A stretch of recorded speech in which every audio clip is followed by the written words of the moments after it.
looking for hope, yeah. I worked on myself, learned a few lessons. Without you, I spread my wings to the heavens. But where did you go when I was down and I needed you most, yeah? It was long days and long nights, battling with demons, so tired from the fights.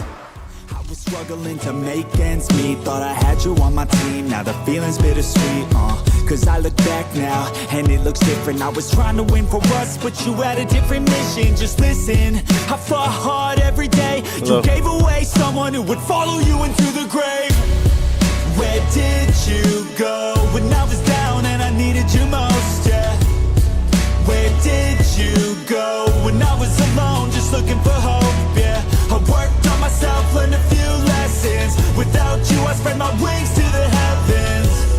But where did you go when I was down and I needed you most, yeah? Life's looking good now, cut out the negative. It stays away if you make sure not to let it in. A different purpose, I'm a different person. I've been working on myself, built a new version. The best revenge is having success, so what's next? Goddamn, I've been feeling real blessed to be alive, to be in this life. I got a new chance to move on and thrive. So I'll stay strong, I'll live life, I'll be wrong, I'll be right. I'll work hard, see new sights, I'll look deep, yeah, inside. And I'll never look back with any regret. I always tried, always did my best. Pass or fail, at least I took the test. Now I'm just ready for what's next. Let's go! Where did you go when I was down and I needed you most, yeah? Where did you go when I was alone, just looking for hope, yeah? I worked on myself, learned a few lessons. Without you, I spread my wings to the heavens. But where did you?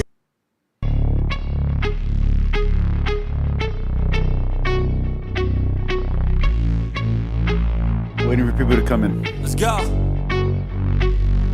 1, 2, 3, 4 steps I take from my bed to the floor. 5, 6, 7, 8. Will today be rough or will today be great? 9, 10, 11, 12. Lately I've been going through hell. 13, 14, 15, 16. Today's the day. Are you coming? Are you sick of being normal? I'm sick of being average. I'm sick of being mortal. I'm about to be a savage. I see a lot of things that I want, I will have them. I got a new mindset that I just established. I'll march through the cold with the nails on the pavement. I'll shovel that coal just to get out the basement. My story will be told, helping others make changes. I'll be so bold, they will watch in amazement. Am I gonna face it? Am I gonna chase it? Am I gonna start over? I keep waiting. Time is limited, quickly fading. Get my mind right, it's my time to take it. Am I gonna face it? Am I gonna chase it? Am I gonna start over? I keep waiting. Time is limited, quickly fading. Get my mind right, it's my time to take it.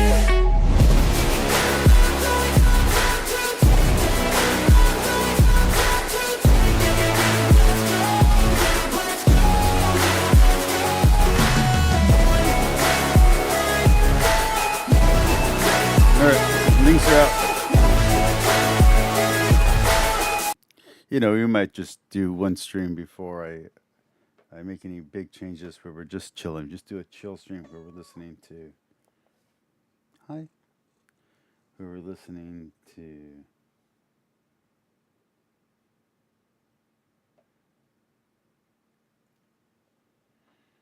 just some Nefex. Chilling out, drinking... I don't know, maybe whiskey or probably whiskey, maybe some scotch, and just smoking cigars together. You know, that'd be a good night. Okay, so let's get into this, shall we? We're gonna do a few things tonight. Most of it current topic, but that's okay.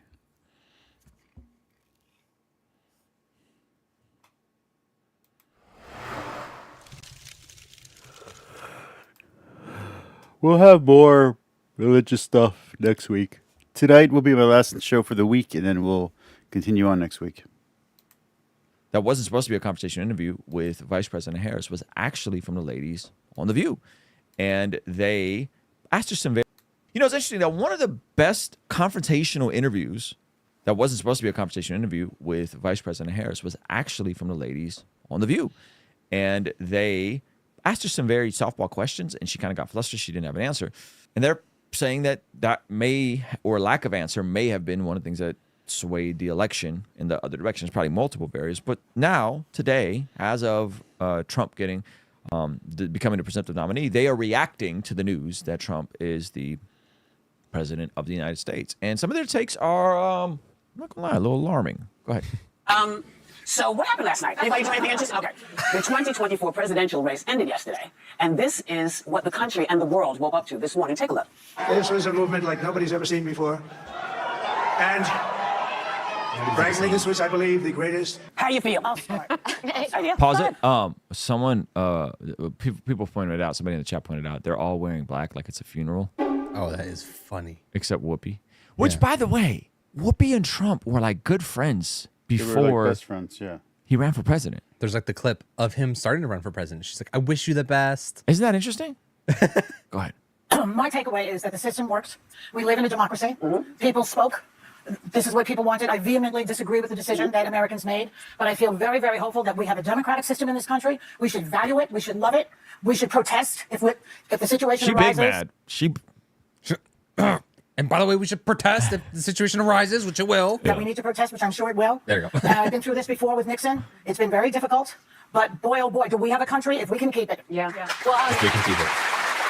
echoing the sentiment story, one of the first thing I wanted to say for anyone that needs an example of when the person you voted for does not win, you do not say the system must be broken or that it was rigged. You say it is what it is, and you show up anyway. And I want to there you commend go. I like that. Yeah. That's good. That's a good take. The producers talked to them beforehand. all those people that voted, because you sometimes hear people say, well, it didn't matter. No, it did matter. That was still your currency. That was still your power. And people turned out. Now, if you didn't vote, you really don't have a say in the conversation, so you can go ahead and sit down. But for the rest of you, and then a lot of what...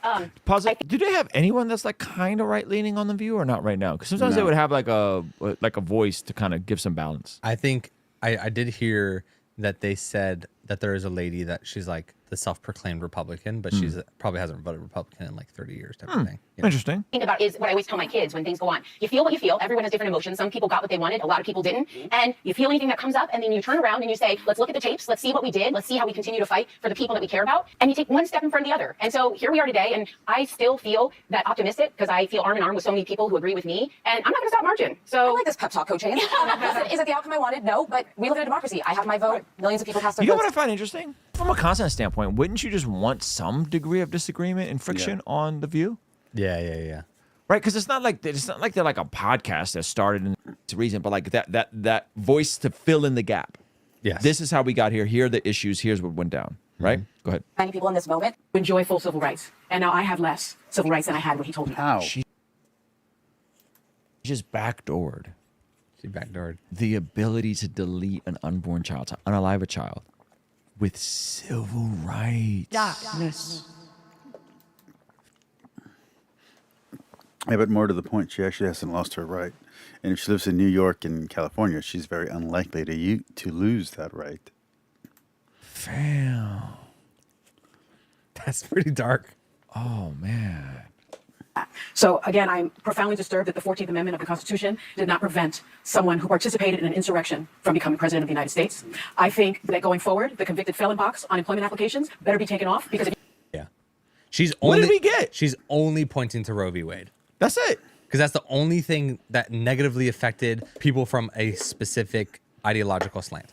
That's the only thing that negatively affected people. we know now that he will have almost unfettered power. And so I worry, not about myself, actually. I worry about my station in life. I worry about the working class. I worry about my mother, a retired teacher. I worry about our elderly and their Social Security and their Well, don't worry about your mother. Take care of your mother. She's Hello. retired. Take care of your mom. I think you have the means. Yeah. You, if Social Security disappears tomorrow, you should be taking care of your mom. Don't worry about your mom. Right. care. I worry about my children's future, especially my daughter, who now has less rights than I have. And I remember my father telling me many, many years ago that I was the first person in his family to enjoy full civil rights. And now I have less civil rights than I had when he told me that. She just backdoored She backdoored. the ability to delete an unborn child. And again, that hasn't been taken away. So, action from becoming president of the United States. Hey, I'm in. Yeah, I'm in for that. I like it. Yeah, that's a good idea. Take the convicted felon thing off. That's fair. Yeah. That's a fair trade. The United States, then you should not they prevented unemployment in this country because I remember applying for my jobs as a federal prosecutor, and there was a box for convicted felons. Well- and so that box better be taken off. And I think our healthcare system is now at risk. I think No fluoride for anyone. Yeah, economists have made clear that he's going to. I think most people They're are going like hard for the fluoride in the water right now? shocked when they find out there's fluoride in the water. Yeah. And aren't opposed to taking fluoride out of the yeah. water. Fluoride's actually a good thing to have. It helps reinforce your teeth and helps keep the water cleaner. Let's keep the fluoride in the water. It's fine. Does it make it people more susceptible to subliminal messages? Some studies do show that. Usually when you're drinking water, you're like, oh, this is like a really good single ingredient drink. Water. And then they added fluoride. Yeah, in and it. then there's fluoride. And then now But fluoride's really good, and it kills bacteria and other things that are in the water and helps fortify your teeth. Again, don't get rid of the fluoride. Don't get rid of the chlorine. You need the two things to help keep your water clean. Also, swimming pools. You go swimming in a swimming pool, there's a lot of chemicals to keep there from being algae and other stuff growing. Anyone who's been a pool boy knows this. I was a pool boy. she's campaigning for fluoride. She's like, Huh? She's like, no fluoride for anybody. Yeah. Everyone's like, yeah, no fluoride No, fluoride's good. You're an idiot. You're both idiots. You guys need to go learn some science. for anybody. Increase the debt by $7.75 trillion. I'm worried about mass deportation and internment camps, and I'm also worried about Elon Musk warning Americans to prepare for. Mass deportation. Okay, whatever. Not going to happen. In work camps or internment camps are not going to happen. Like straight up. temporary hardship. I mean, you're Okay, so if you don't understand this, lady who I don't know your name, and for those of you watching at home, the majority of the U.S. military is Hispanic, not white, Hispanic. The majority of the U.S. soldiers come from Hispanic areas that happen to be on the border. So if you think that Hispanic soldiers are going to go into their own houses and arrest their family members, you're deeply mistaken. The soldiers who are at the border right now are mostly Hispanic, Mexicano. A lot of them can't even speak full English. So, chill the F out. We're not going to start deporting our own people. We're not going to start arresting our own cousins. What we're going to do is people who are here illegally are going to have a harder time. But if you're here legally, or if you're coming here legally, we're going to help you. And for people like me who have been here now 3 generations on my dad's side, and I was here always on my mother's side. My mother's tribe is native to Texas, and we were here before Texas was called Texas. Literally here, like in an area called Far, Texas. We were here the entire time.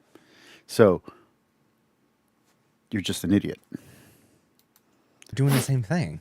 You're doing the thing. You're doing You're the- warning Americans for hardship about temporary hardship. This by warning that he's warning Americans of temporary hardship. and It's you're- the Spider-Man meme. and you're warning people about temporary hardship because Kamala warned you about temporary hardship. So you're just kind of like the Spider-Man meme, but like the NPC version. I'm surprised at the result, but I'm not surprised. As a woman of color, I was so hopeful that a mixed race woman married to a Jewish guy could be elected president of this country. And I think A woman could be elected the president of this country. A mixed race woman could be elected. You've ran 2 terrible women back to back. When the Republicans ran Sarah Palin, you all thought she was a terrible woman, even though she was a woman. It doesn't matter, or a terrible politician, even though she was a woman. It doesn't matter whether or not she's a woman or not, whether or not she's black, Hispanic, whatever, whether or not he's a black, Hispanic, whatever, whether or not it's a trans president. None of that matters. If the policies are shit, no one's going to vote for them. You need to be charismatic. You need to have good policies. And you need to be popular. That's it. That's what it takes. That's all that it takes. that it had nothing to do with policy. I think this was a referendum. You can be a convicted felon. You can be anything. As long as you're born in the United States, you have charisma, you're popular, and you have a plan, you can win an election. And really, having a plan is really just so that way you don't look stupid when you're out on the debate. Because looking stupid will probably make you lose. But yeah, you don't need much to be president. You need fewer requirements than it is to work at McDonald's. Referendum of cultural resentment in this It had nothing to do with policy. That's crazy. Sonny, That's so out of she signed. She was the deciding vote on the Inflation Reduction Act, which they more or less have conceded caused more inflation. She signed that. She was vastly unpopular as a runner in 2019 and the worst ranking vice president in the history and in this last election. It had nothing to do with policy. She kept copying his policies. That's crazy. No taxes on tips. That was his policy. The borders are. Yes. She was like, we're going to build a wall after roasting him for wanting to build a wall. Yeah, 8 years later. Is like a good idea. All No of a sudden. policy, fam? Oh, Sonny, come on. country. Well, I think it. I think it has to do with a lot of things, that being one of them. I'm obviously very disappointed. I'm very sad. I was at the Kamala Harris headquarters yesterday in Washington, and it was a very sad scene. The mood turned immediately. And I tell you, there's a quote I get a lot of inspiration from. And it's a quote that I read when I was reading about John F. Kennedy, and it says, "Whether I am on the winning or the losing side is not the point with me. It is being on the side where my sympathies lie that matters." Huh?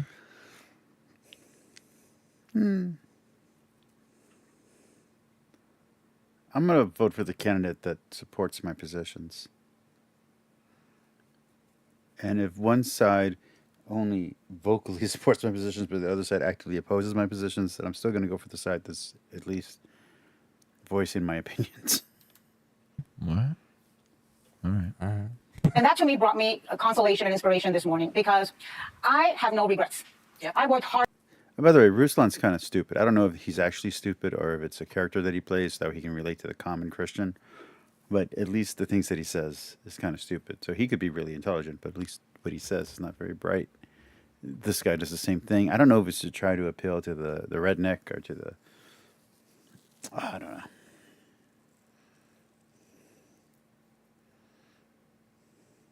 know. I don't know what they're doing. But they're doing it better than I am.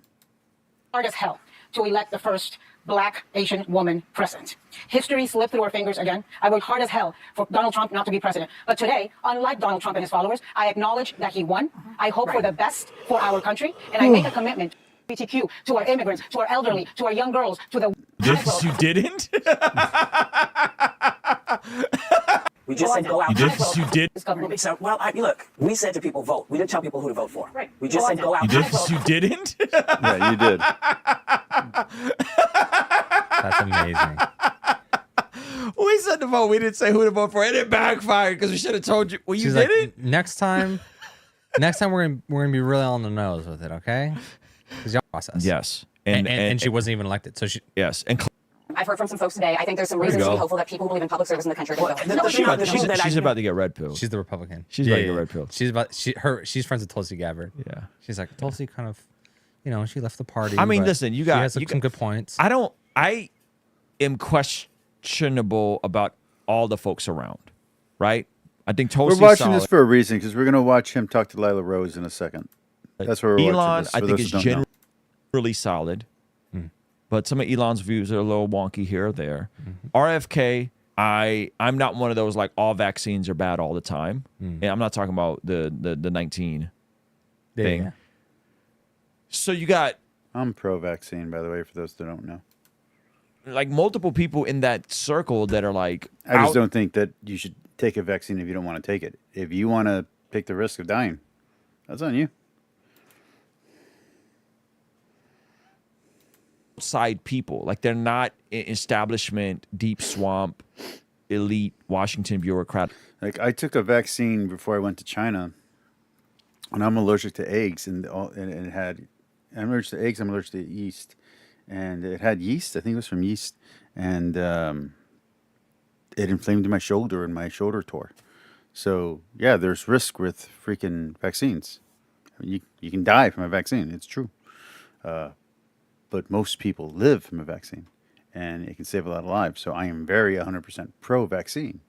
but you still have to have informed consent. And like I said, I took a shot that was cultivated from something I'm allergic to. It inflamed my shoulder, and my shoulder tore. It was a big deal. Messed up a lot of things for me. So informed consent is important, and you should be able to say no. People. Which I don't understand why that's. I think maybe Elon and having someone step in that's from the outside, from the tech world, from the entrepreneur world. I mean, what he's been able to do with cleaning up X, slashing a lot of the bureaucracy there, and keeping it running and keeping it afloat, and potentially turning into a different direction. Is it thriving now? I don't know if it's thriving. Still going down? But they're about to roll out monetization, which means that it's doing better than it was when he initially had it, right? So maybe you get some of those folks in there and you could help the government function a bit more efficiently. Hello. We got a $4.5 trillion budget, you know? Maybe. I don't know. But clearly what was happening wasn't working. That's why the American people decided to go a totally different direction. I wanted to finish up with is it's hard for some of us to hear that rhetoric after 50 years, after 70 years, to hear that rhetoric coming back, to hear things that came out of people's mouths that we all decided as a public group, we weren't going to talk to each other that way. Yeah. So for me, when I hear that, I feel okay when I'm pissed at somebody who's talking down to somebody else. I'm all right with that. What I'm not all right with is trying to further wreck the country. So that's why everything that everyone is saying at the table really comes down to, listen, we're still here. People, when I got out of the car today, because nobody will let me drive, I saw mailmen, people with their kids. I saw people walking around looking, drinking, what is the coffee stuff from Starbucks? She knew what Starbucks was? Bro, what is going on? This story was like when I got out of the car, when my driver dropped me off, and then all the regular people were drinking. What's that one popular coffee drink? Oh, at Starbucks, yeah, because I have the barista in my living room. Like, bro, you are so out of touch. Yeah. I don't drink coffee. And she's the one that's like, I can't believe I don't know how Donald Trump was elected. But I saw people living their lives, and that's what we have to do. And when things get to be so bright that we see them, we got to call them out. Yes. You have to call them And no out. one's going to be storming the Capitol. Yes, yes, yes. You know what gets me? The exit polls showed, according to our research department here at ABC News, the state of democracy was the top issue to voters overall. So that says that they voted for a guy who wanted to overthrow the election, who also said he would be a dictator on day one, and they also said that democracy was number one. So I'm concluding that maybe they don't believe him. But I think it means No, they just don't agree with your definition of democracy, and they also think that the democracy is going in the wrong direction under your direction. They want to go a different direction. Still democracy, still by vote. One man, one vote. No. This is what she doesn't understand, and this is a bit nuanced. To be fair, this is the complicated part. Okay. Trump's second language is hyperbole. Hello. So I think based on the last time around, people understand that he just be yapping. So it's not that how do I say this? We just don't take him seriously. He's an entertainer. He's a performer. Yeah. He says all kinds of stuff. Yeah, it was also funny. The original clip of him saying dictator on day one. Yeah, it's funny. Yeah, it was clearly a joke. So what is he saying versus what he did? That's the part they're missing. What did he do when he was? They proposed a bunch of ideas to give America an idea of where they land on issues. And then when it comes down to the White House, Meow,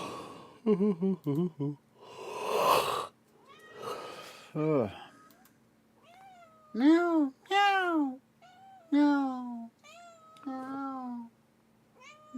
You have a very sweet voice, you know that? For a very mean bully cat, you have a very sweet voice. Meow, meow, meow, meow. Okay. That was fun. That was cute. I might also look at this one, but I want to check out the Ruslan one first. Where's the Ruslan one? Oh, Beth Stuckey. Man, she's all talking to a lot of people who I do not like. Let's look through this first real quick. Let's start right here. This is fine.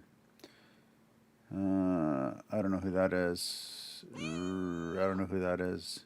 I don't know who that is. What? Robert Spitzer? Let's see, who do we got? I don't know any of these people. Kim Zimber. Okay, I like Kim Zimber. You know what? We might listen to that one day. Maybe not, because I'll probably never remember this channel even exists. Who knows? We'll see what happens. Maybe she'll be added to my rotation. Let's see. Jessica Ray, don't know who that is. Alexandra, what? I don't know. I don't know who that is. Hello. I don't know who any of these people are. Dr. Laura might be the chick I was telling you about that I think is convincing. Don't know who that is. Jimmy Aiken, I know who he is. He's awesome. Do you mind? TK Coleman, don't know. Don't know. Andy, don't know. Gabby, don't know. Brett Cooper, I know. Brett Cooper's cool, and she's pretty. And she's now married, so it kind of doesn't matter. Allie Beth Stuckey is terrible. Brett Cooper again. Woo. Don't know. Allie Beth Stuckey, terrible. Don't know who that is. Don't know who that is. Don't know who that is. Don't know who that is. Again, Brett. Where is it live? Does she have like a live thing? Oh, she does. It's a live thing. Okay. We're going to go to this one. We're going to go to this one. You ready? Everybody ready? Everybody who's not watching right now, ready to do this? Okay, here we go. Some racism, like there will always unfortunately be some willingness to kill. Didn't know that. Yeah, Wow. yeah, first time. That's huge. Yeah. We're going to be talking about, unpacking what just happened. Mm-hmm.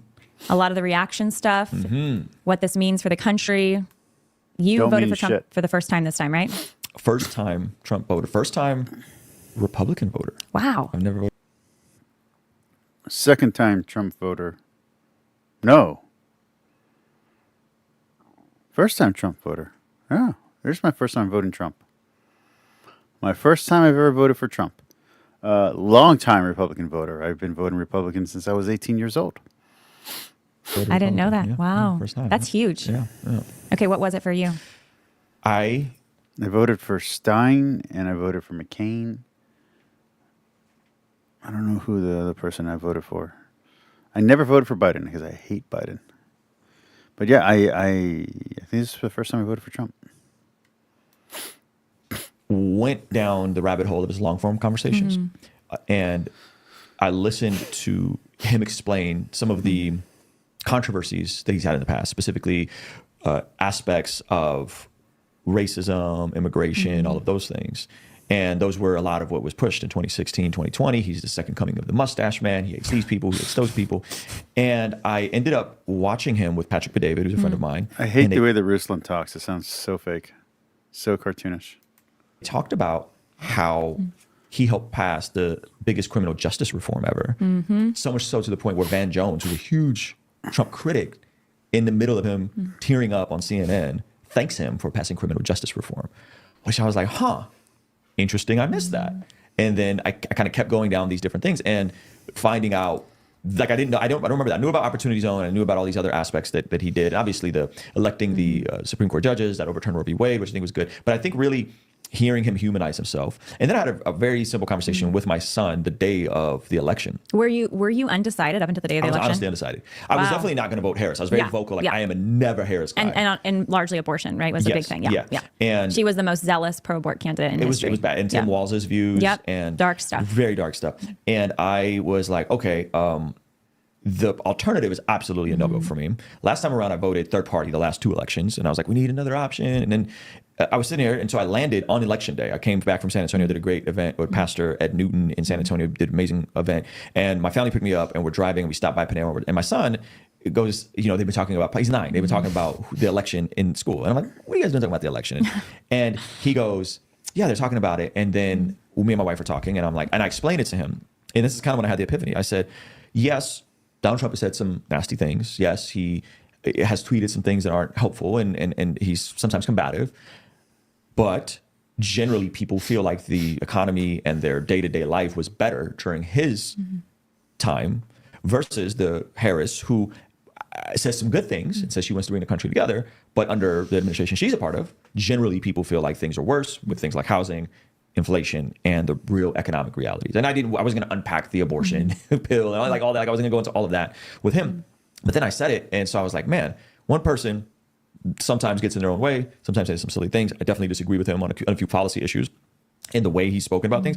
But generally speaking, what he says and what he does are different. And I think people who are supporters of it understand that second language is hyperbole. He's not on the nose with everything he's saying in a literal sense. I don't like that he keeps on using that expression.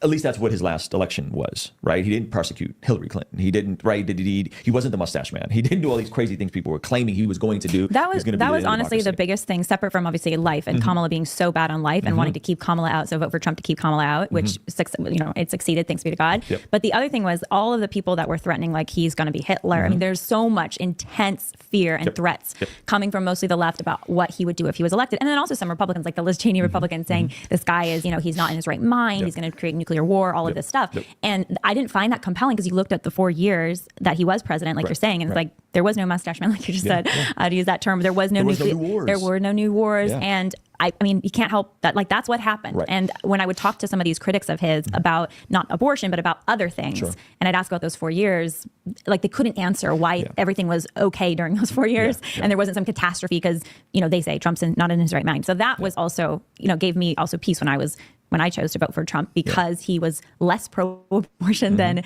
Kamala and was more for religious conscience and not just religious, but just conscience protections in general for people of conscience. I think that was also huge. Yeah, and I just had to ask myself the question, like, the third party is haven't made any noise. They're not really an option. I don't agree with them all the way either. And being in California, I was like, I want to set a precedent in California that like you're on borrowed time if you're in California. Like and California went in many ways more conservative this last election. I just saw a pastor friend of mine named Shane. He posted a map of like the 2020 versus 2024, and it was way more red districts and stuff that happened. That I was like, oh, like this. I wanted to send that message as well. And so I think a lot of what do I want someone that says the right things and says they're for unity and says they're for America and says they're for everybody, but their policies and their behaviors are in contrast with that? Or do I want somebody that is not a perfect person, has done some really goofy things in terms of the stuff that's came out of his mouth? I wasn't a fan of January 6th. I'm not sure about these tariffs he's presenting. Do you think he's actually going to do the tariffs? I don't think so. I really don't think so. I hope not, I hope not either. But all in all, his election is good. And so I was talking to, I had a friend of mine, Lisa Brevere, on who you love Lisa. She's amazing. She was is at amazing. the gala that I missed, unfortunately, that you guys live actually put on. And she said something, and she was talking about her husband, and he said, both candidates are transgressors of God's law. One party right now are opposers of God's law. And I was like, that makes a lot of sense. So both of these folks are sinful. They're transgression. There's aspects of their policies I don't agree with. But one seems to be, I am against the things more of aggressively. Jesus. Yeah, certainly more like aggressively. Yeah. I mean, the Kamala Harris prosecutor, like you look at her whole history, and we talked about this on the show so many times. So people are like, we know Lila, we know Kamala Harris's background, but she was, trying to throw David Daleiden and Sandra Merritt in jail, the pro-life investigators of Planned Parenthood in California, and then she tried to get the pro-life pregnancy centers to put up abortion ads. I mean, she was not just pro-abortion, but anti anyone who spoke against abortion. So if you're pro-life, she's also anti-you, just as being pro-life. Yeah. So And not a lot of space for I was concerned about some of the freedoms towards people of faith, like specifically just being able to stand on the scriptures and the policies that could potentially impact us. Not that there was anything directly over it, but like a lot of we need to clean up the social media companies. We need to do that. And I'm like, oh, this just sounds very... It sounds dark. Sounds very authoritarian, oddly enough, the stuff that they were talking about. Yeah, and so I just I had to say, okay, well, there's no real third party option right now that I really even agree with. And there's no momentum there. And I'm in a blue state. I want to send a message to my state. And you know what? I could hold my nose and say, I think right now he's the best we got. And I still feel parts of me are still like, oh, I don't know. I don't feel good saying that. But I think when I consider all the things and I consider just how much he's humanized himself, I think he ran a better campaign. And I can live with this decision. And let's see. And if he does just the border alone, which I think the catch and release in America versus catch and release in Mexico was a terrible policy. They just completely fumbled. And I think if he... Meaning stopping that policy, reversing that executive order. That. That's bad. Like that was dumb. That was the worst thing they could have done. And I'm someone that's an asylum seeker. I'm someone that's a refugee that came over here legally and have seen people come over illegally as well. And I think there's a tension we can hold where we can extend compassion to the people here that are trying to come over because their life is in danger and all that. I think that's a reality for some people. Well,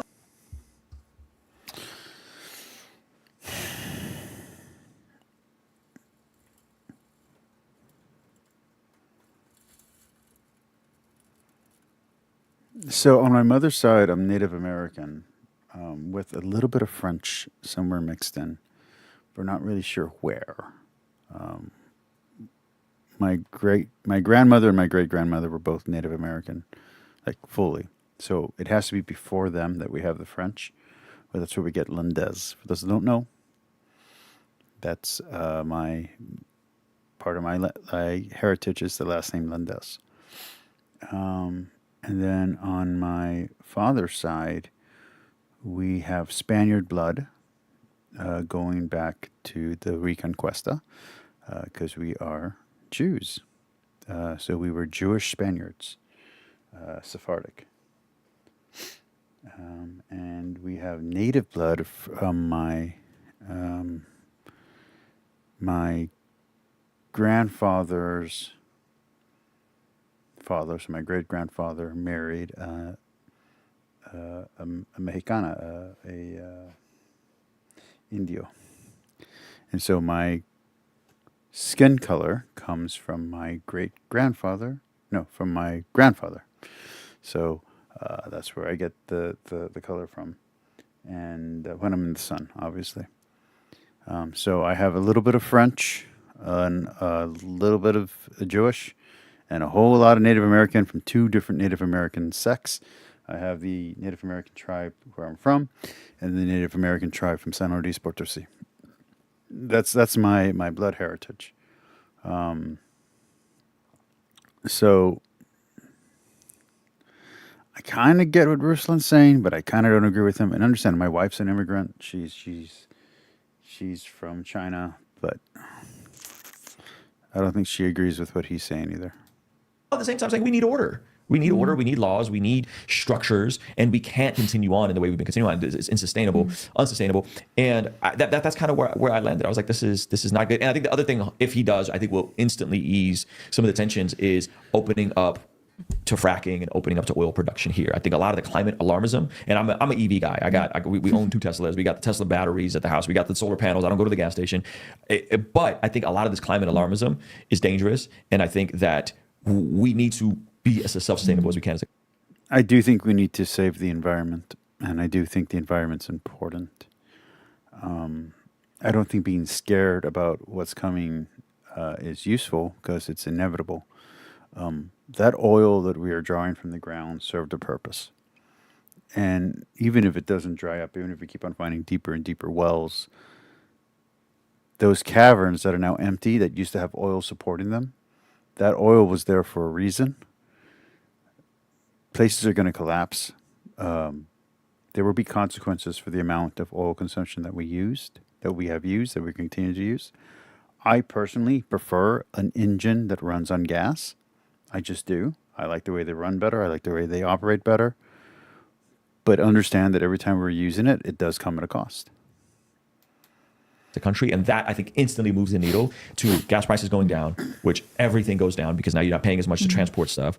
And I think people would instantly feel a relief there if he pushes and kind of works on deregulating some of the oil production and being afraid to go to our reserves and all the goofy stuff that we've seen from the left. So yeah, I just kind of like had to look at all those things and go, I'm not sure about RFK on all this stuff. I'm not sure about Elon's intentions and all this stuff. I don't know.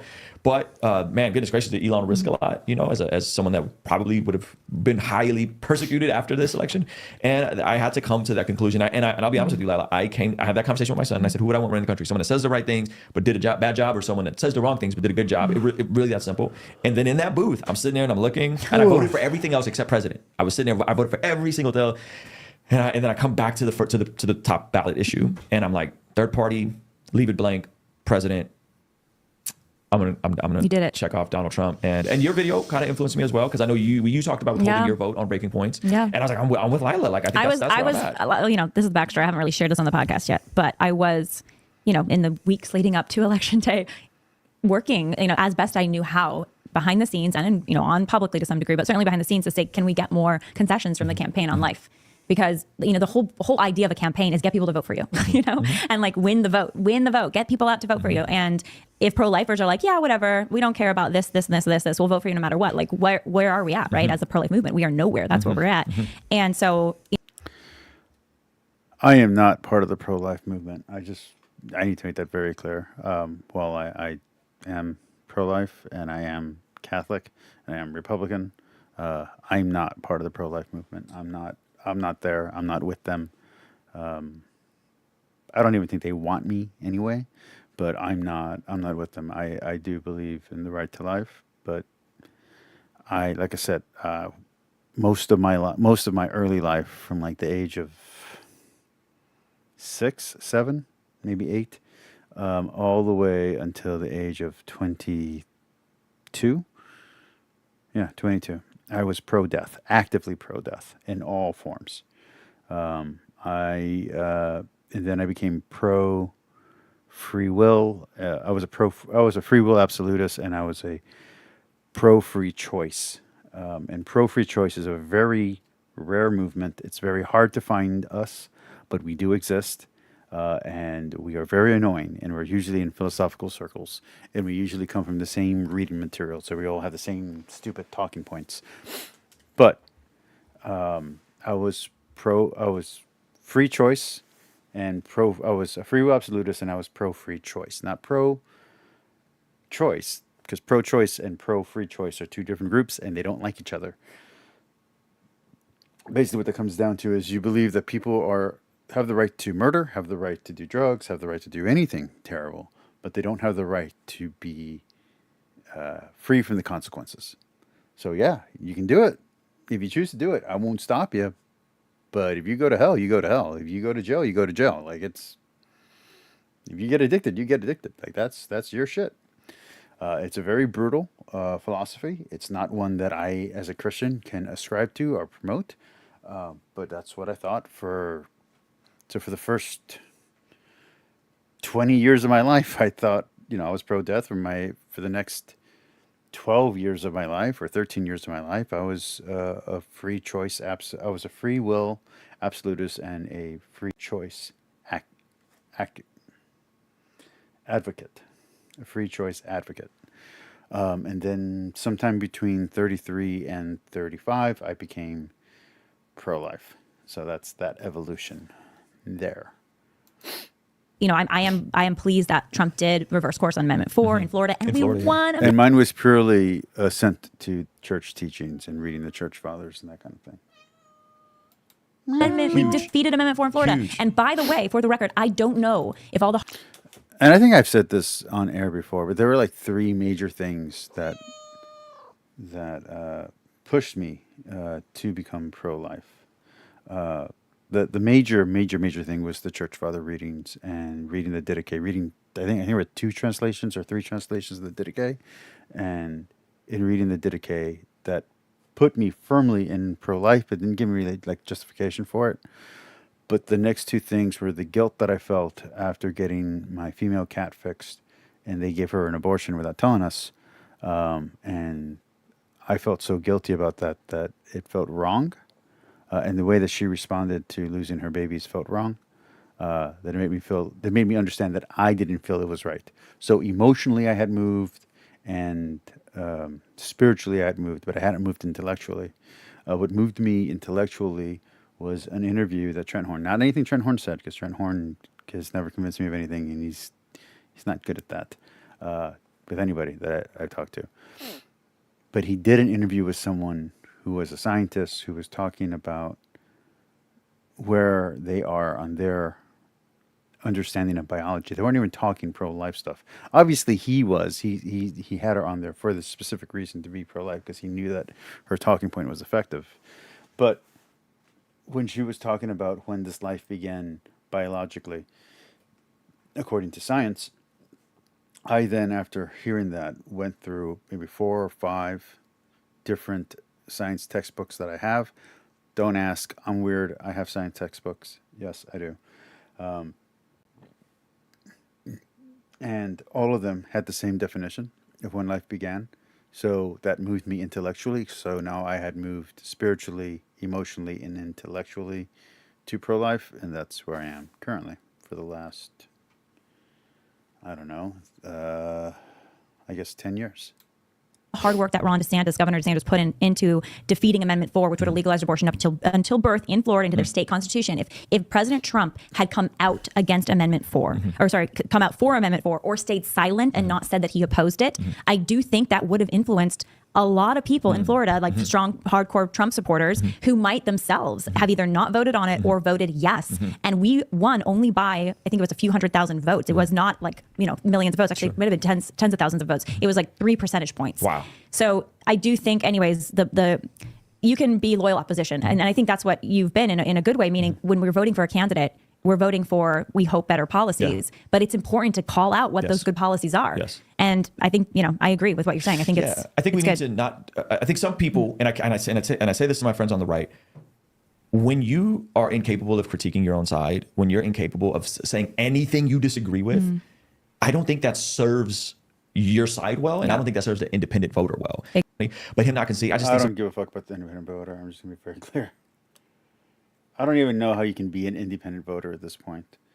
I think you can be a nonpartisan voter. I think you can vote for both sides. Like, I vote for both Republican and Democratic candidates, and independent candidates and Green Party candidates. I voted for any party that's out there. I probably voted for them if they're on the ballot, except for one particular party, if you know what I mean. But no, I've voted for mostly Republicans. I vote for Democrats, and I voted for Green, and I don't know what Stein was. Some of that stuff was in poor taste, and I think he could have did a better job with that. And so we'll see. And I liked his acceptance speech. I thought it was actually better than the 2016 acceptance speech. I think he drove home a lot of points of working with a coalition. I thought his acceptance speech was rambly and incoherent and entertaining. And working with people of all backgrounds. I thought Kamala's concession speech was boring as hell. Heck. And I believe he even, in the acceptance speech, and people correct me if I'm wrong here, even said, we do want people to come over here. We just want them. What I didn't like is I didn't mention God. He didn't mention God in the beginning. He didn't mention God in the middle. He did mention God at the very end, but only as God bless America. I wish he had spoken more about God and given God the credit for his victory. To come over here legally, right? And I was like, yeah, like, or that's at the least message be more we need to send thankful. folks that are from other parts of the world. We And I do think if it weren't for social media, if it weren't for independent podcast media, I don't know if Trump would have won. I don't know if the Republicans could win, period, because of that. I think because legacy media is owned by the left. It really is. And him being willing to sit down and go 3 hours myself. And I really feel like the Overton window has shifted so far left. Or natural ideas, even if it's not always right 100% of the time. Yep. And again, that wouldn't be happening if it weren't for the internet and for podcasts and social media. To be alive, huh? What a time to be alive. Yeah. So I'm hopeful. I think it'll be something that continues, hopefully. I mean, listen, personally, hopefully 2028, you and I on our respective platforms are sitting down with the next presidential Sounds candidate. great, Bruce. Let's do it. That would be awesome, right? I mean, who's that going to be in 2028? Screw that. I hope both of you have retired by then, and I'm the only YouTuber still around. I hope every YouTuber quits and it's just me. I'll be the last YouTuber standing, and then I'll be number one. I mean, I think it's going to be Vance. I think the best shot the left has right now is Shapiro. Who a massive fumble on Harris's part to have Walls and not Shapiro. Massive fumble. Yeah. And they're saying that was on some like because he's Jewish and whatever. But I mean, really? she leaves Pennsylvania and he's a popular and it person didn't deliver. It didn't deliver. Completely fumbled on her part. And so yeah, I think on the left it would be Shapiro. Well, it felt very insincere too to like be blasting Trump and Vance for being quote unquote weird. When the baby's heart's detected at 7 or 8 weeks. So it's not like you can't win in a swing state or a purple state by being hardcore pro-life. I mean, you can, and DeSantis is living proof of that. So anyway, DeSantis would have been my guy. That would have been the guy that if I had to pick someone. I don't like any of these people. I don't like any of these people for anything. When I really like DeSantis, and I think you're right. People were acting like women cared about this issue more than they statistically cared about this issue. It was an entire focus of Kamala's campaign was you love abortion, I'll give it to you as much as you want. Like we actually didn't love abortion as much as you counted on Kamala. Yeah, maybe single women do. Maybe single women want that. I don't know. You know, it's hard to read the room on that sort of stuff. So maybe single younger women do, but clearly, I mean, I think I looked at like women. Was it 30 to 45 and like those demographics, and I think he won over a lot of women. He did. Did he? Was it? Can you look this up, Paris? I don't know if you can stat this, but I think he got 10% more of Gen Z women this year than he got in 2020. Yeah, Trump. That's crazy. So I don't know if that's the correct number. Christians. I was expecting both of these people to talk more religion, just because they're both religious people and they both have religious podcasts. But okay. To say, okay, now that this is where we are. I don't pre-watch. This is proof. Because otherwise I would have picked a much better and more interesting thing. I work all day. I don't have time to pre-watch stuff. Nuxlor, you want to come work for me? I can pay you in free workout sessions in my garage gym. Come on. Maybe what we do is we continue casting vision of our plan of how we believe the church is mandated to care for the widow, the orphan, the those that are going. Get into some Catholic versus Protestant stuff, Orthodox versus the Catholic stuff. Come on, something. Give me something for my audience. Come on, guys. for. We just don't think the government is an agent for good. Like that's what we don't see in the scriptures. I see two mandates in scriptures. One is in Romans 13. The government is to use to aid people. My mother-in-law lives with me and my wife. I take care of all of my mom's bills. There's nothing in the Bible about modern politics. The Bible was written at least 2,000 years ago. There's nothing in there about modern politics. There's nothing in there about republicanism. Nada. Nothing in there about democracy, because democracy hadn't been invented yet. So I don't know what you're talking about.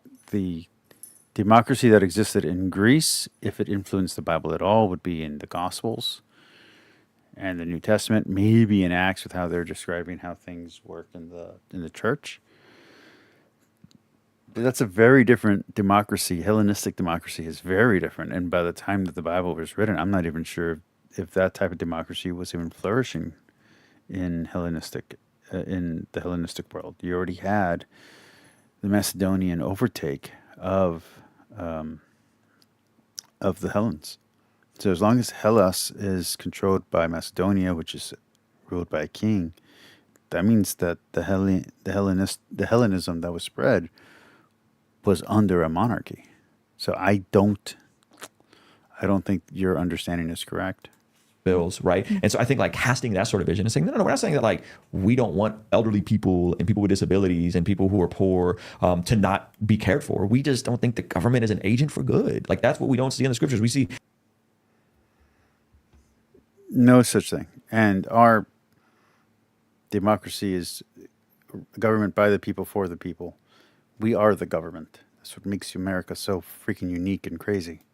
I see two mandates in scriptures. One is in Romans 13. The government is to use the sword to suppress evil, right? Order. I see the government is here for order to punish the wrongdoer. And then I see Jeremiah 22, which is don't oppress people who are marginalized, right? Specifically the unborn, the alien, those types of folks. So it's compassion and order. And I think the left has hijacked the compassion and said, oh, the government should do it. And I go, yeah, compassion, but the government shouldn't do it. Get out of the way and let the churches and folks like Live Action and folks that are really on the ground care for people. And I think that's a mistake, to abject any responsibility by the government for functions it can do. And those of us that have means can put our money where our mouth is and fund the organizations and the nonprofits. And look That works so well. out for the person in our local community that may need a job or the single. It sounds naive. Like he doesn't realize how many people are selfish. Like the selfish gene is a real thing, dude. Like most people are not caring or charitable by nature. All right, I'm going to pause the show. I'll be right back. We're going to take a 5-minute break. I'll do a little intermission.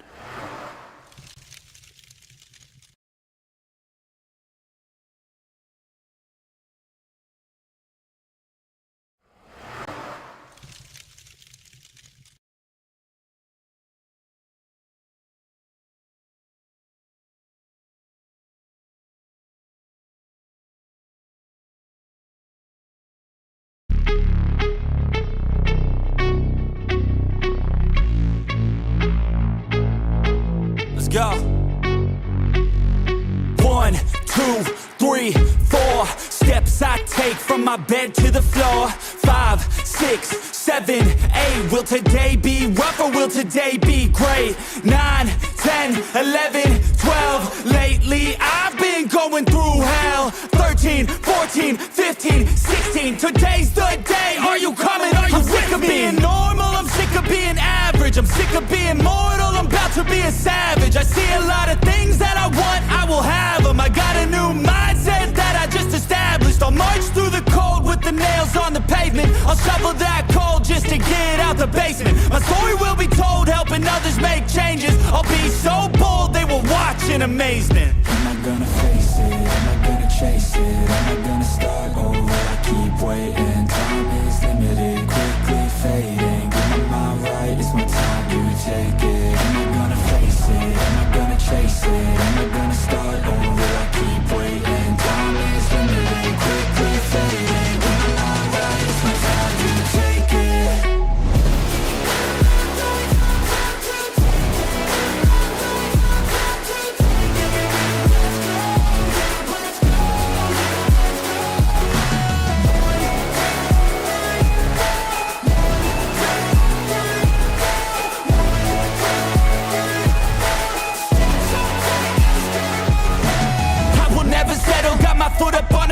pushing hard to the metal, make a deal with the devil, channel rage through my vessel into something that is special. Energy of a rebel, going up a level. I just wanna be greatness. I could feel changes, turn a new page and tie up my laces. I will be the bravest, break out of my cages. I will not be nameless, I will not be aimless. Am I gonna chase it? Am I gonna start or will I keep waiting? Time is limited, quickly fading. Get my mind right, it's my time to take it. Am I gonna face it? Am I gonna chase it? Am I gonna start or will I keep waiting? Time is limited, quickly fading. Get my mind right, it's my time to take it.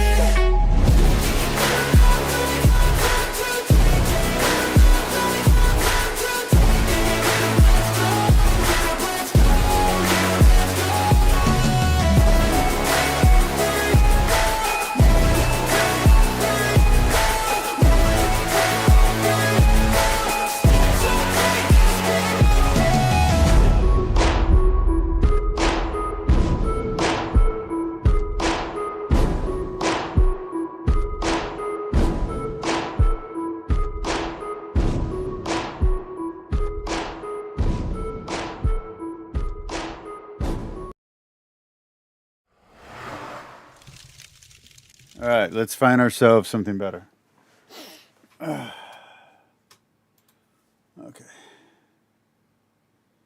Let's see. What are we looking for? Let's try some Brett Cooper. Let's see how. Sorry about that. Let's see how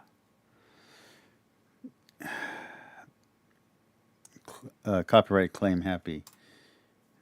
Welcome back to the comment section. My name is Brett Cooper, and to all of my subscribers and people who watch these episodes regularly, I just want to say that today's video might feel a bit different, and that's because I'm hoping, fingers crossed, that you guys might share this video with some of your friends on the left, because I've been seeing it all over my social media, especially from my lib friends. In Trump's first term, your rights were not taken away. And yes, we will get into specifics. We will talk about Roe v. Wade, all of that, but we were very free, and I genuinely think that we are going to get even freer in Trump's second term. And if you did have a terrible time starting in 2016, I would very gently and genuinely kindly urge you to take a second and just look inward and evaluate whether that was really because of Trump and the things that he did to you, or because of what people told you about Trump and wanted you to believe. Because in my experience of being somebody who is on the right, but growing up in a very liberal city, working in Hollywood, being friends with like 95% liberals growing up, the pictures painted by Trump and then by the media have been vastly, vastly different. But I understand that you still have concerns, so let's talk about it. Let's dive in to all of these fears. Now, I've been seeing my friends on the other side lamenting, being genuinely scared, genuinely very concerned over their futures and their safety, and they continue to cite one big overarching issue: human rights. Everybody's talking about human rights, so women's rights, gay rights, minority rights, most specifically. So let's start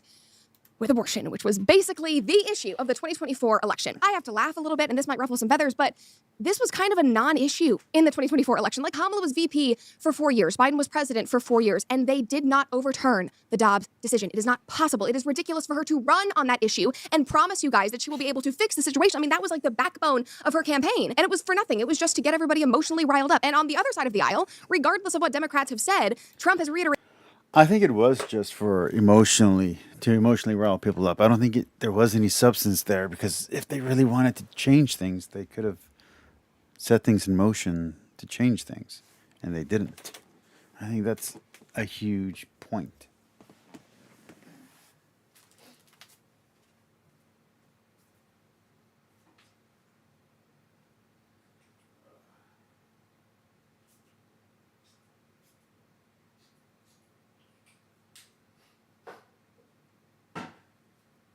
And I do understand that she has showrunners, and she has a producer, and she has show writers, and that she has the pressure of Daily Wire and the audience catcher. So you can feel like what she's saying isn't all that honest. But I really do think she has a bright future, and I think she is being honest as possible about what she believes. I don't think she's a Lauren Chen. I really don't. time and time again that he will not sign a federal abortion ban. That is not what he wants. He got Roe v. Wade overturned because he believed that it should be the power of the states. And in fact, since Roe v. Wade was overturned, abortions have actually increased in this country. Access has increased in most states because of the abortion pill. Obviously, things in red states have changed, but you can freely travel if you need that care. And that is something that Trump believes in. Of course, this is, much to the dismay of many pro-life voters. Full transparency, I'm pro-life. I don't really like any of this, but you know what? I still voted for the man. Trump believes strongly in the exceptions of incest and life of the mother, which is something that you guys talk about all the time that you're very concerned with. He is on record having concerns with 6-week heartbeat bills. His wife wrote an entire book where she talks about her pro-choice beliefs. I mean, guys, they lied incessantly about this issue. Trump almost lost voters because of his stance on abortion on the right side of the aisle. Meanwhile, Kamala and Biden were relentless. He's pro-abortion. He's not pro-abortion. He's pro-choice. So Tweeting, he will take away all your rights. I don't know why people keep online and saying that he's not. He's actively pro-rights. He's pro-choice. He's actively pro-choice. He is so pro-abortion. He literally is not. But the one thing that I think all of us can agree on, one of the many reasons that we love Trump, is because he doesn't bend a knee or compromise his beliefs. Take him or leave him as he is. He does not play games like the rest of DC politicians. That's why he's so refreshing and why we like him. Now, the same women that are obviously very concerned with abortion are also concerned with pro-life laws in these red states impacting the care that they can receive. And so I will say this once and for all, miscarriage care does not equal abortion. It does not equal abortion reproductive care. And if your doctors do not understand the difference between those two things and refuse you care, that is medical malpractice. That is not Trump's fault. Trump did not do that to you or to those doctors. That is medical malpractice. And unfortunately, medical malpractice is the third leading cause of death in the United States. So let's take this issue up with the medical industry and big pharma and not blame it on Trump. And hopefully RFK Jr. will shake things up. Hopefully we will get through that corruption because it is unacceptable. I'll be right back. Oh, wait. Oh, that's not good. Oops. No. Don't fall apart.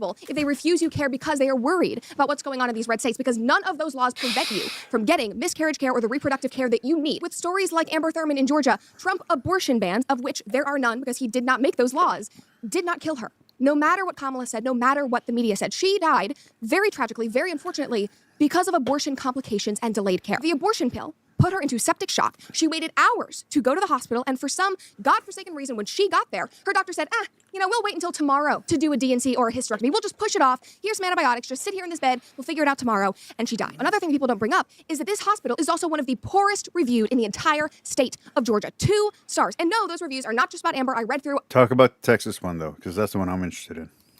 Hundreds of them this morning. They are all about their own individual experiences. They are not in light of this story. That hospital is just that bad, and that is a problem in and of itself. Now, Kat Pons, you guys might know her on TikTok. I think that their TikTok page is just called The Pons. She's an amazing creator. She gained a following after talking about her and her husband's infertility journey, the death of their firstborn daughter, Edie, her IVF journey, which gave them her second daughter, Matilda. Kat has needed real miscarriage and fertility care firsthand, and she needed this while living in a red state. She's never gotten political. She hasn't really shared much of these stories at all, but this is what she posted yesterday. She was talking about the stories that people do know and they don't know, and she said the one that you do know is me losing Edie. After she passed at 25 weeks gestation, I was immediately offered an induction or medical abortion. My life was not in any danger, but my body was not in labor and had not recognized that my baby had passed yet. No doctor even suggested that I would be forced to carry my baby until my body decided to deliver her or until my life was in danger. This was very clearly a stillbirth. Some would say miscarriage or abortion, although I do not. That was properly and quickly handled with no mention of the law in place. This hospital is extremely well known and would not risk breaking any laws for little old me or anyone else in this situation. This was completely legal. On the next slide, she says the story that I have not shared is that when I was pregnant with Matilda, after my cerclage, and when I was told my water broke at 21 weeks, I was pushed heavily to have an immediate abortion. My life was not in danger, and neither was Matilda's. Her heart was still beating. Again, this is in a red state, and doctors are saying, okay, things don't look great, you should go ahead and have an abortion. I was in the same accredited hospital in a red state and was at gestation past when the abortion law permits legal abortion. This nurse told me that the likelihood of your baby living is slim to none, so we can take care of this as soon as you'd like to prevent you from more hurt. This makes me want to cry because I've seen her daughter and she's just so beautiful. Obviously, I did not take that option, even though this care that you need in these rare situations is legal, and Trump does not want to stay in the way of that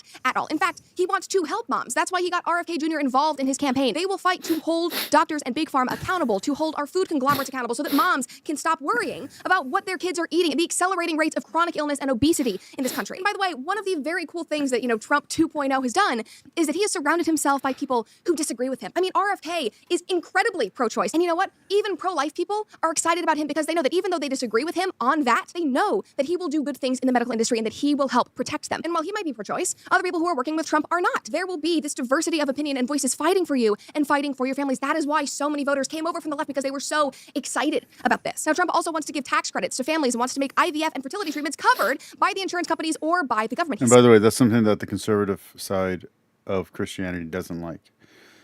Most Catholics and Christians are against IVF. So, again, he is not a Christian candidate. So people got to stop saying that, got to stop thinking that. Said this just a couple months ago. This is not a man who is taking away your birth control or your ability to have children or your ability. Both people on the right and the left have to stop saying that. He's not a Christian candidate.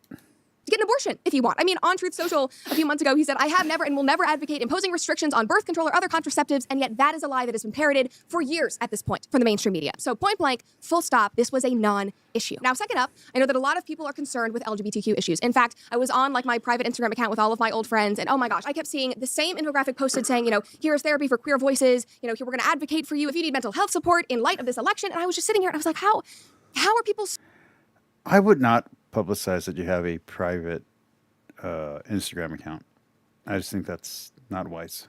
So genuinely afraid. I just want to remind you that Trump was actually the first president who came into office supporting gay marriage. And I know things move fast these days, and we were all young when other people were in office, but that was something that the Obamas, the Bidens, the Clintons were not in favor of until 2010. Obama came into office not supporting same-sex marriage. I believe that marriage is the union between a man and a woman. I believe that marriage is not just a bond, but a sacred bond between a man and a woman. And yet there are videos from Trump in the 90s and the early 2000s being like, hey, yeah, dudes like dudes, free love. What do I care? And yet you never see that side of him. Trump also appointed the first gay cabinet member to the U.S. government, and he launched the first global initiative to decriminalize homosexuality around the world. He is not wanting to keep you all from loving who you love or marrying who you want to marry, and neither are the people... And again, that is a very good point.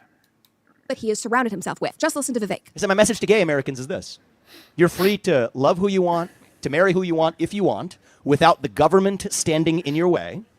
But that doesn't mean that boys should be able to compete with girls in girls' sports. 100%. And that doesn't mean that we subject our kids to over-sexualization or genital mutilation or chemical castration. And I think we should be able to draw those distinctions. And I completely agree. We definitely have lines in the sand that some of you might not agree with, but I actually think that they are very common sense lines in the sand, which kind of takes us to what Trump will do on these issues, because Trump does want to protect women's spaces. And for those of you who are concerned with women's rights, I hope you see how important and positive this is. I mean, Trump wants to protect Title IX, which, by the way, Biden and Harris tried to rewrite at the expense of women this year. Trump wants to keep biological men who have clear scientific biological advantages out of women's sports so that women have the opportunity to thrive and compete and win on their own without fear of having to compete against a 6'3" broad shoulders man who was born as a man and went through puberty as a man. I mean, this is why we fought for Title IX in the first place, so that women would have privacy and have security and have our own spaces. I mean, that's just common sense. That is actually being very empathetic and kind to women. And this big one that I know a lot of people hate, he wants to stop the medical transitioning of minors. And maybe we will never agree on this. And this is something that I personally will never compromise on. To us and to him,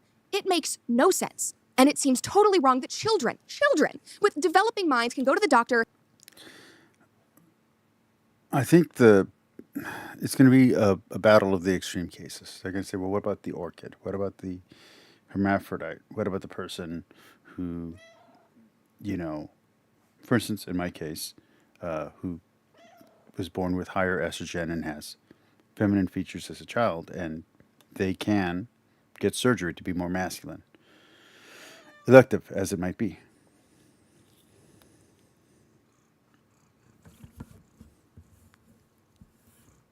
Are we good? Are we done? Okay, thank you. And are the women who want to get breast reductions, the 15-year-old or 14-year-old who has a size, double D or double G, and they want to get reductions? What about these extreme cases? And I just gave 3 different examples if you didn't get that. I gave the orchid, I gave the slightly feminine male, and the slightly overdeveloped female. Are these kind of laws going to take away their ability to choose to live more comfortable lives? I don't know. That's the honest truth, is I don't know. I lived under a time when the Democrats were the one who were arguing for censorship, like they are now, and in a time when Republicans were super ultra conservative, which they aren't now.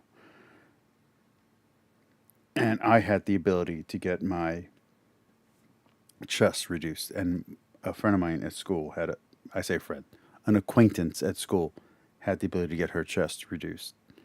My friend, who is a hermaphrodite, had the opportunity to choose to be male or female, and he chose male. So that's in the 90s. So I don't see the fear that the 20-year-old has about the current Trump administration. I just don't see that fear. Because I lived through a more conservative time, and a more conservative time wasn't that conservative. Be given an approval note literally from a therapist online, which yes is happening, and can immediately be put on puberty blocking drugs that are literally used to chemically castrate criminals and offenders in our society. Do what you want as an adult. I don't care. Call yourself whatever you want, dress however you want, marry whoever you want to marry. I don't really care, but we need to stop chemically castrating children. We need to stop chopping off their genitals and their breasts before they are even developed under the guise of kindness and inclusivity, often rendering them infertile and without the ability to ever experience sexual pleasure or ever have an orgasm in their adult life. That is insane, and we're doing that to 10-year-old kids. Kids that often grow out of these feelings. Kids who are usually just going through weird hormonal changes and don't know where they're fitting in. Kids that often detransition later in life but cannot undo the irreversible damage that has been done to them by doctors. It must stop. But other than that, I really do not think that Trump cares about who you sleep with and who you marry. Like, he genuinely has bigger issues to concern himself with, like unprecedented inflation. Well, she's being a little unnuanced here, or overly broad, because the danger here isn't Trump. The danger is that we have three branches of the government that are all Republican, and Republicans are usually more conservative and more religiously conservative, which means that they might pass restrictive laws. And again, all this is might be, could be, would. If a more restrictive law does slip through, we would want the judicial branch to be able to overturn it. And right now, it doesn't look like that would happen. So right now, let's just take a worst case scenario. They try to put an anti-trans law on the table, like an actual anti-trans, not what people call anti-trans, like an actual law that restricts the rights of a trans person. Like, they can't eat in the same restaurant, or they can't, go to a school, because of their identity, their gender identity. Okay. And it gets through the House, and it gets through the Senate, and it gets to Trump. And Trump, who doesn't give a shit about these issues, vetoes it. Then it goes back to the House and the Senate and passes again, and they override his veto. Well, now it's law. So we have the president who doesn't give a shit saying, I'm not going to do it, and Congress and Senate saying, screw you, we're going to do it anyway. You're not Christian, but we are. And then it goes to the judiciary branch, and the judiciary branch is mostly Christian, mostly Republican, and they allow it. Now there's an actual restrictive law on the books. That hasn't happened. That might never happen. But that is the fear. And you're not addressing it with this kind of propaganda.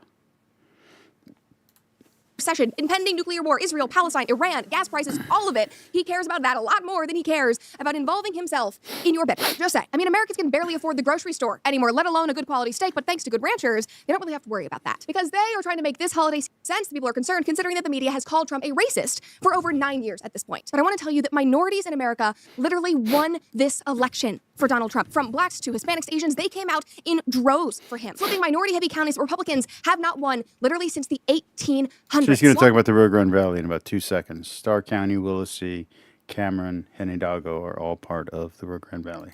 Why would they vote knowingly, happily for a racist? Well, he doesn't talk down to them. He doesn't consider them victims who need white saving. He genuinely wants to empower them. That is what he's been saying for this entire campaign. That's what he's been saying for the last 9 years, which I really think made a difference in their eyes. I mean, in his first term, he helped flood their communities with economic prosperity. He overturned Biden's 1996 crime bill that disproportionately impacted black Americans. He funded HBCUs, including Howard University, where Kamala herself attended. And yes, he might be brash sometimes. Maybe he's made some off-color comments, but he's not a racist. And to be honest, who has it? There are videos of... Santiago, just to let you know, your message was suppressed, but it's in the widget. I'm going to read it from the widget. I think a big issue, that topic of gender is an either or and not a both and. The left thinks women or men is a social construct, while the right thinks it is a pure biological fact. That is not what the right thinks. That's not where the disagreement is. That's where the argument is. But the right, the Christian right, and the Muslim right, and the Jewish right, all believe that these are distinctions from God. That's where the disagreement is. It's an old atheist versus Christian versus theist argument. So you have, people call it a worldview, but that's not really the right view. You have a view of history that's completely different. So in one view of history, after society had developed and after marriage had become important to societies, it went from being concubine ships to being monogamous. Somewhere in that shift, different religions began to be formed, and they understood things differently. About, I don't know, 30,000 years later, a new upstart religion called Judaism comes around and says, hey, let me tell you about marriage and how man and woman came to be. While a different point of view is that God created man and woman to be with each other and only with each other from the beginning of the creation of man. Or at least 2 days, 3 days later. Those are two very different understandings of history and reality. So you have evolutionary pressures developing into monogamy and into a stable, both social and civilizational and economic pressures leading to the, what we understand as the family, versus what God established at the beginning of creation on day 2, day 3, day 7, day whatever. The point is, he made man. And from man came woman. Those are two very different understandings, Santiago, and I think that's where the real argument is. I don't think the argument is over whether or not biology and linguistics are constructs or discoveries about the absolutes of reality. While I'd love for it to be the philosophical argument, because I can live in that world, I can argue in that world. It's not what's being argued. But it's really an argument between atheists and secularists versus Christians and theists of all stripes, or monotheists and theists of all stripes. Of Biden and Bill and Hillary saying things that are even worse. And people didn't care. Now he also doesn't want to deport people because... By the way, Santiago, I want to thank you for that question, because this is the first interesting thing I've said this whole freaking conversation. It's funny. This is from Santiago again. Again, his comments are still being suppressed. YouTube, come on, give him a break. He's one of my viewers. I'm allowing his content. Quit blocking him. It's funny that liberals can't understand that Hispanics voted for Trump despite that Puerto Rican joke. Growing up Mexican, trash talking is a way of life. Yes, it is. Yes, it is. I heard more racist stuff toward well, I'm going to add what he didn't say there. I heard more racist stuff toward Mexicans from Mexicans. And that's just absolutely true. Growing up, if we saw a Mexican license plate, the trash talking in the car got terrible. These are Mexicans talking about Mexicans. Even, and this is very true, and everyone who's from the Valley knows this, everyone who's from Arizona or from California knows this. There's nothing more racist than a Hispanic mom or grandma who's an immigrant. It has to be an immigrant. It can't be someone who was born here. An Hispanic mom or grandma who then sees a Mexican license plate and the Mexican driver is driving shitty. Oh my goodness, does that get horrible? It gets so tense. You're like, oh, like at first you're laughing, and then you're like, hey, you're going too far. Like that includes you, you know? Yeah, that's very true. They're brown. He wants to deport them because they're criminals, because they came into this country illegally. Many of them actually are criminals, bringing drugs and chaos, inciting gang violence throughout our country, killing innocent Americans like Lake and Riley. And Americans are fed up because they're looking around at their cities and their counties and they're going, why are all these people here? Why are they getting money from the government? Why are they getting free housing? Why are they getting loaded Visa debit cards when our government doesn't seem to care about us at all? When we can't afford groceries, this doesn't... Okay, but is that true? I keep on hearing this claim. Are they actually getting loaded Visa debit cards? Because I was just hanging out 2 weeks ago with an illegal immigrant from Honduras. She doesn't have anything. There's a saying, the worst enemy of a Mexican is another Mexican. True. And he's doing the Mexican laugh. The ja ja ja ja ja ja ja. The other one is ka ka ka ka ka ka. Yeah, if you ever see 4Ks or 5Ks under a Mexican's tweet, that is not them supporting a bad organization. That's just the symbol for laughter. For some reason, in both Portuguese and in Mexico, it's like 4Ks or 5Ks back to back, or KK. Seem fair. I mean, for the last 4 years, our government, Kamala, as the border czar, has basically been saying, I care more about these illegal immigrants than I do about actual American citizens. So no wonder they flip. And I hope that we can all agree that people coming in illegally is a bad thing. We don't hate immigrants. I mean, Trump has literally said time and time again that he loves immigrants, that this country was built on the back of legal immigrants. But that's the thing, they're legal. In addition to human rights, which again has been the biggest thing that I've seen all over social media, again, coming from people that I love, that I've been friends with, there are a lot of people who are enraged that we would vote for a woman-hating, racist felon. 34 felony counts. I keep seeing that be posted literally everywhere. Now, hopefully, I dispelled some of the ideas that he is a woman hater trying to take away your rights, or that he's some racist considering his very positive track record. But yes, let's talk about the 34 felonies that people are blasting online in these infographics. Now, on this side of the aisle, we call that lawfare. We call that the weaponization of the justice system, all done in an attempt to discredit Trump in the public eye and take him down because they see him as a threat to their very, very corrupt government system, which he is, by the way, and in my opinion, that is a very, very good thing. But the 34 counts, they are related to a hush money trial. And obviously, felony charges, they sound awful, they sound very, very scary, but they are literally just because of the way that he paid people and then notated those payments. This is from NPR. The 34 felony counts in Trump's hush money trial. Invoices for legal services, guilty on 11 out of 11 charges. Checks paid for legal services.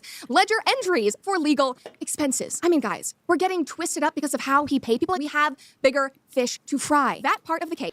Her underplaying this, though, is dishonest, because if it was a Democrat who did this, she would be all over them. So she is being a little hypocritical here and having a double standard.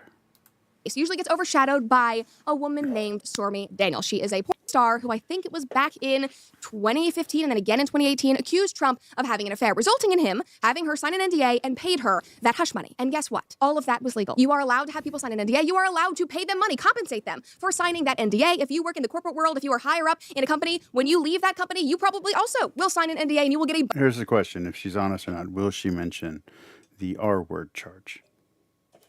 Bonus for doing so. Here it is. It is not illegal to pay somebody compensation in exchange for an NDA. But this whole story of the affair really went crazy when Stormy took the stand a few years later and accused Trump not just of having an affair, but of raping her, which I am sorry is absurd, because up until that point, she had said that this alleged encounter was all consensual. Why did you Donald Trump? I have no idea. Okay, but you say it's not a Me Too case. It is not a Me Too case. I mean, I wasn't assaulted.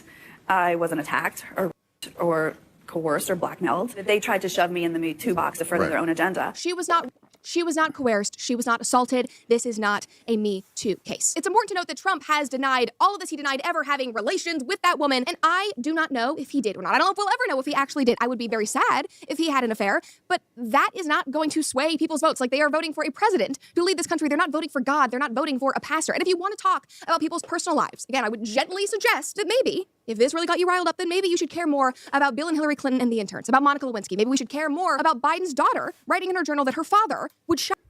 I want to say that. I want to say something on that. I think the way that we've treated Monica Lewinsky is terrible. Not just the media, but the way American people have treated her. She doesn't deserve that.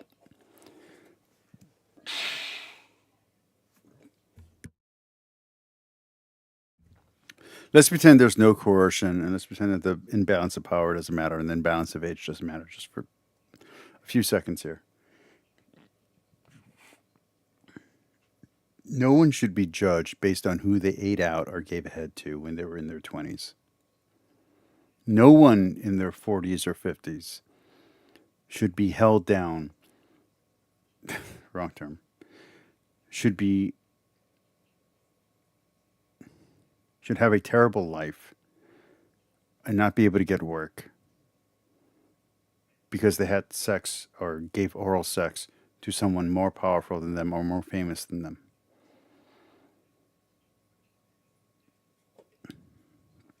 Like in day-to-day life, it's a badge of honor for most people to sleep with a celebrity. We should not be doing what we did to her. Like, she deserves a better life, and she deserves a ton of financial compensation from all the media outlets that destroyed her life. True that.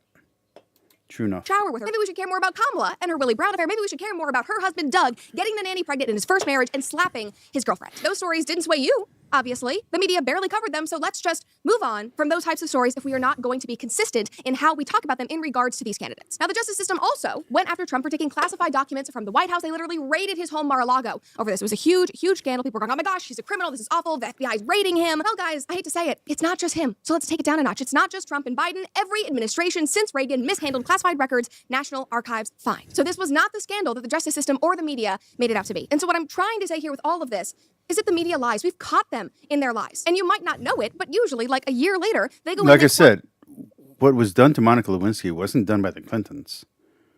It was done by the media.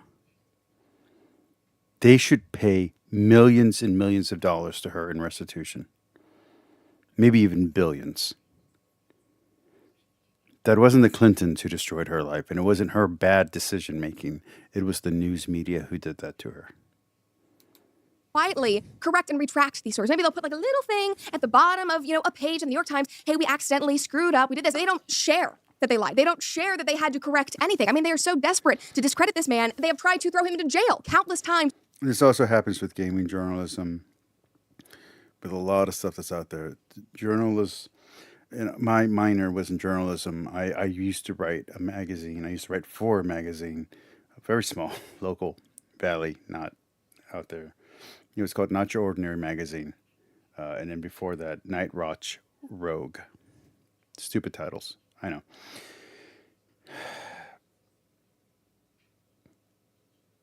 I love journalism. If I could have any career right now, it would be I would be a journalist again. It is a shame what journalism has become in the United States. The media is not to be trusted. They are partisan, they are biased, they are grifters, and they are greedy bastards.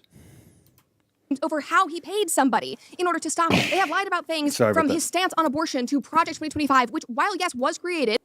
It hurts more towards Republicans because they are supposed to be the God and family party. By the Heritage Foundation, that is a conservative organization that was not written, endorsed, or even read by Donald Trump or his 2024 team. The list of the lies, it seemed... But that's also kind of a BS thing, Santiago. Back in the 90s, it was the Democrats who were the Christians and were the people asking for censorship. Also in the late 80s, it was Dan Quayle's wife who was leading that stuff. So don't let the propaganda against the Republicans make you believe that something is true that wasn't. Both the Democrats and the Republicans were trying to appeal to families. Both of them were being very insulting and very demeaning to LGBTQ people. So it wasn't just one-sided. It wasn't like the Republicans were the bad guys and the Democrats were the good guys. Both sides were very racist and very homophobic. Neither side were good on these topics. And that's going all the way to 1999. game's never ending. It is exhausting for us to constantly be like, actually, this is not true. Actually, this is not true. And that fact has only grown his support. And you might not understand why. That might literally seem crazy, but to us, he is sort of a hero. He stands between us and a very corrupt government. He stands between us and the media that lies constantly. Kotaku, are you talking about specifically that one girl or Kotaku in general? Because Kotaku in general has, let's back up. I was a huge fan of Game Over Greggy. I was a huge fan of them back when they were in with IGN. I used to listen to their show all the time, to Game Over or whatever it was called, After Midnight. It was great. And they were crass, they were sexist, they were assholes. And then wokeism came and they suddenly changed. And then they started defending games that weren't good.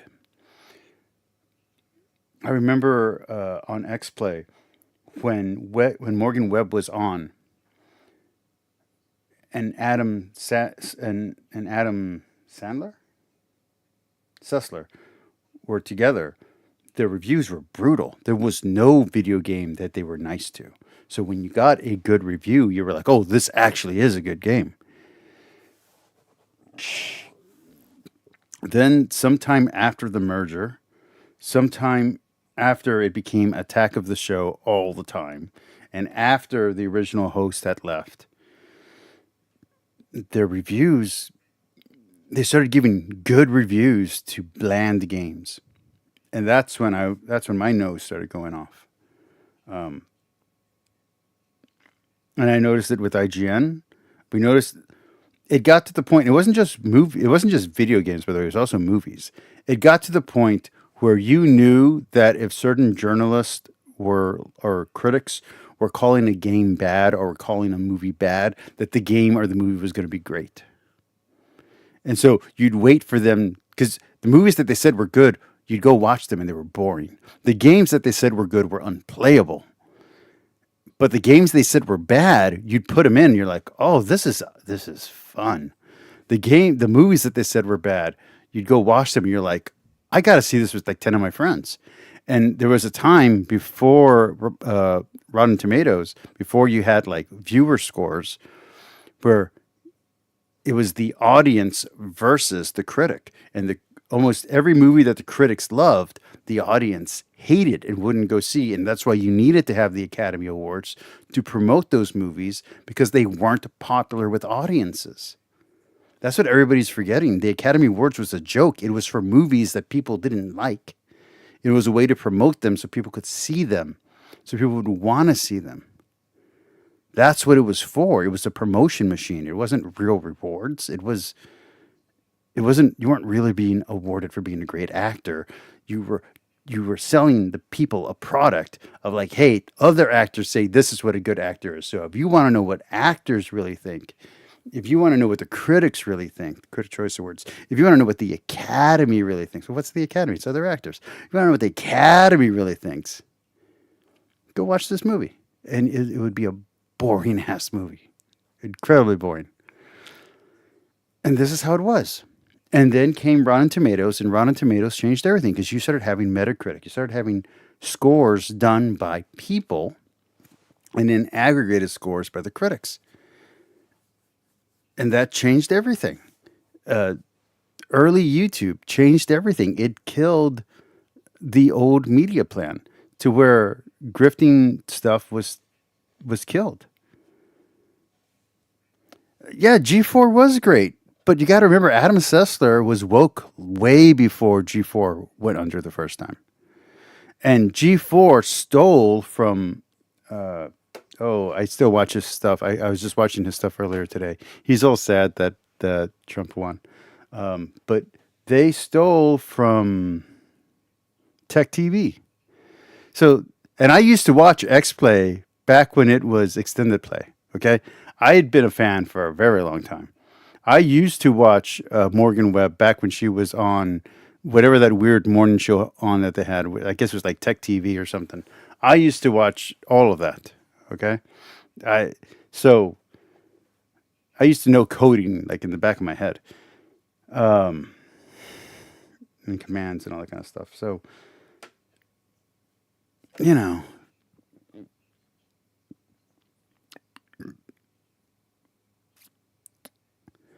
I think that what's happening now is you have grifters on both sides fighting with each other. You have Melanie Mack versus whatever that chick is called, because Melanie used to be her. The girl who right now just got fired and doesn't have a home politically and is saying all that stupid stuff, that was Melanie Mack. Melanie goes boom.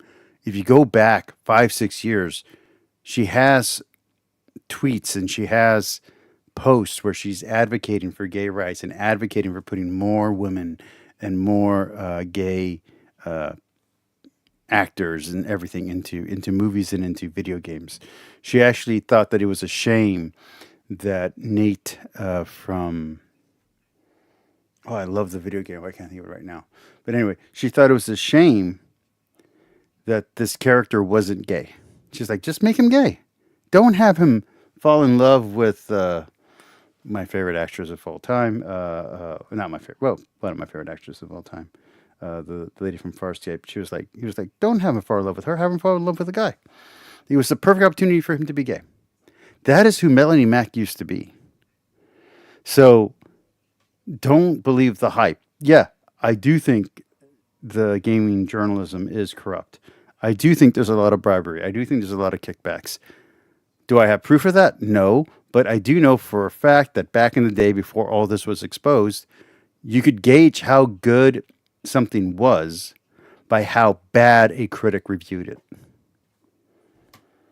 So that hasn't changed. Just because you're more aware of it now because of the internet doesn't mean that that has changed. So all these journalists got to quit having hurt butts and get over it. No one's ever liked critic. No one's ever liked a critic. And no one's ever trusted a critic. Even Ebert and Siskel and Ebert. Nobody cared about what they said. They just wanted to see what movies were coming out. So he stands between us and government elites who literally hate us, all of us, including you, and profit off of our plights, whether that be through war or the economy. I mean, hello, Nancy Pelosi, insider trading. Allegedly, saying that for my lawyers, don't worry. This man stands tall in his resilience and his hope and his optimism about our future. He demonstrates a... Okay, now this is becoming a commercial for Donald Trump, and I don't really care that much. Let's move on to something else, or we're going to close out. I'm not really sure. Let's see if there's anything else worth watching.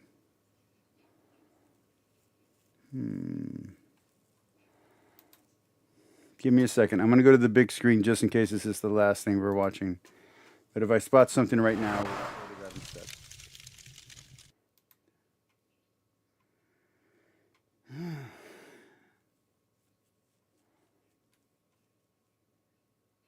I think we're done. We have Inspiring Philosophy doing Beyond Reliable. That's going to be coming up. We'll probably do that together.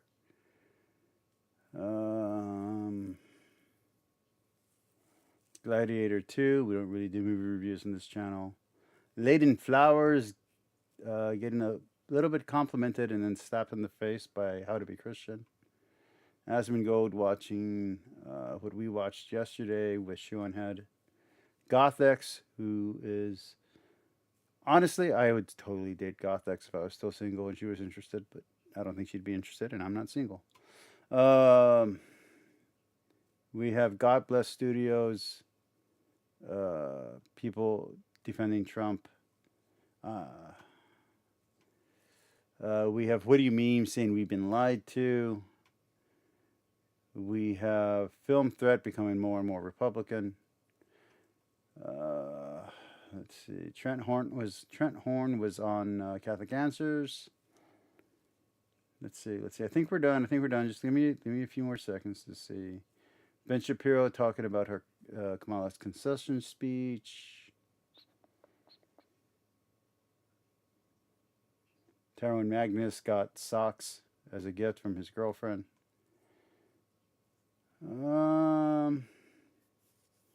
Yeah, I think we're done, guys. All right, here comes the music. I love you all. I hope you all had a good time tonight. I'm very happy with tonight's show. It wasn't the best show I've ever done. It took me way too long to warm up. I'm so sorry about that. That is completely my fault. But this was a good show, and I had fun. We're going to do the music, and then we will call it a night. Santiago, thank you for commenting. You saved the show. You were the rock star of the show. Thank you. All right. Excuse me. Here comes the music. Talk to you all tomorrow.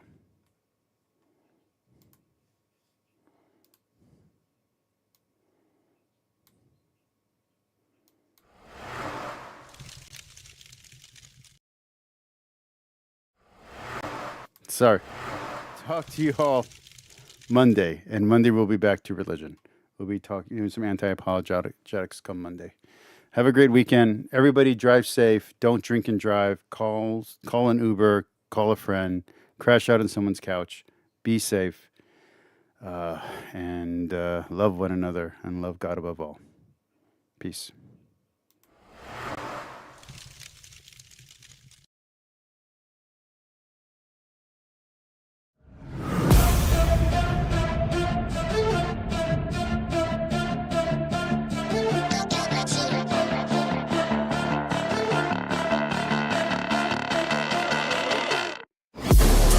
Inside of me, you better watch out if your enemy's a road ahead of full prophecy to be the greatest beast the world has ever seen. I feed him every day like the bones clean. I feed him all the hate and he grows me, and he gets caused real big, pissed off quick. And if you cross him, you might drop dead. Metaphorically, of course, settling the score, never getting bored. Loves of blood and gold, always wanting more freedom from the source. They don't really listen until they feel it for the party. And if you start shit, you be heartless in the darkness. Torn apart quick, you left scars ripped, you be chewed up and discarded.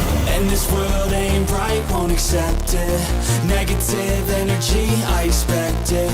Once it's in your mind, it's infectious. So fight for your life and reject it. You better give me space, I'm protected.